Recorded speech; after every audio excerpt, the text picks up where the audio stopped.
श्रावण महिना आता हळूहळू सांगतेकडे आला आहे। चौथा श्रावणी सोमवार हा 26 ऑगस्टला असणार आहे। त्या दिवशी जन्माष्टमीचा शुभ संयोग जुळून आला आहे। भगवान शंकरासह श्रीकृष्णाची देखील पूजा केली जाईल। शिवपूजनासोबतच हा योगायोग जुळून आला असून हा दिवस अधिक खास मानला जात आहे। श्रावणातल्या सोमवाराला विशेष महत्त्व प्राप्त झाले आहे। यंदा श्रावणातला चौथा सोमवार जन्माष्टमीच्या शुभ संयोगावर जुळून आला आहे। या दिवशी रोहिणी नक्षत्र असून श्रीकृष्ण जन्मोत्सव साजरा केला जाईल। या दिवशी शंकरासह श्रीकृष्णाची पूजा कशी करायची ते जाणून घेऊया आजच्या व्हिडिओमध्ये। त्यापूर्वी चॅनलवर कोणी नवीन असाल तर चॅनलला सबस्क्राईब शेअर करा आणि व्हिडिओ आवडल्यास लाईक करायला विसरू नका आणि सोबतच शेवटपर्यंत व्हिडिओ बघा। तर 26 ऑगस्टला चौथा श्रावणी सोमवार असणार आहे।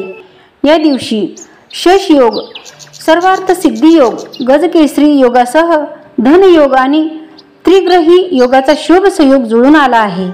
या काळात तुम्हाला मानसिक आरोग्याची काळजी घ्यावी लागेल। श्रावणातल्या चौथ्या सोमवारी शिवभक्तांनी व्रताचा संकल्प करावा, तसेच शिवलिंगावर दुधाचा अभिषेक करावा।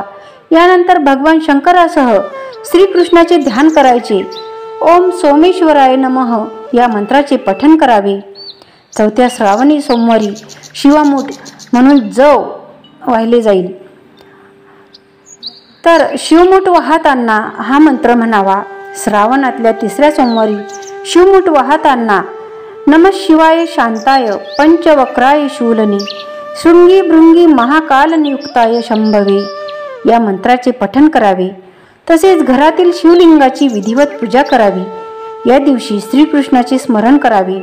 सूर्यनारायणाला जल अर्पण केल्यानंतर पिवळी फुले, पिवळे वस्त्र, पिवळी फळं आणि पिवळे मिष्टान्न अर्पण करून श्रीकृष्णाची पूजा करावी। विवाह झाल्यानंतर सलग पहिली 5 वर्ष स्त्रिया हे शिवास्तव म्हणजेच शिवामूठ वाहण्याचे व्रत करतात। श्रावणी सोमवारी शिवपूजन झाल्यावर शिवामूठ वाहावी। चौथ्या श्रावण सोमवारी अशा प्रकारे व्रताचरण करावे। श्रावण सोमवारी संपूर्ण दिवस उपवास करावा। श्रावण सोमवारी सकाळी लवकर उठून नित्यकर्म उरकल्यानंतर श्रावण सोमवाराचा व्रताचा संकल्प करावा। यानंतर महादेव शिवशंकराचे ध्यान करावे। ओम नमः शिवाय या मंत्रोच्चारासह शिवशंकराची, तर ओम नमः शिवाय या मंत्रोच्चारासह पार्वती देवीची यथोचित षोडोपचारे पूजा करावी। या दिवशी एकभुक्त राहावे। शक्य असल्यास घराजवळच्या एखाद्या उद्यानात थोडा वेळ जाऊन यावे।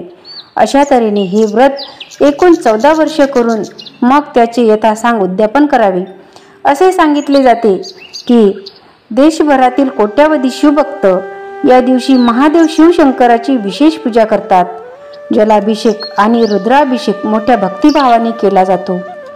शक्य असल्यास निराहार उपवास करावा। आपल्या घरातील शिवलिंगाची पूजा करावी।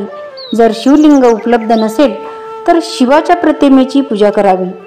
शिवाची प्रतिमा उपलब्ध नसेल तर पाटावर शिवलिंगाचे किंवा शिवाचे चित्र काढून त्याची पूजा करावी।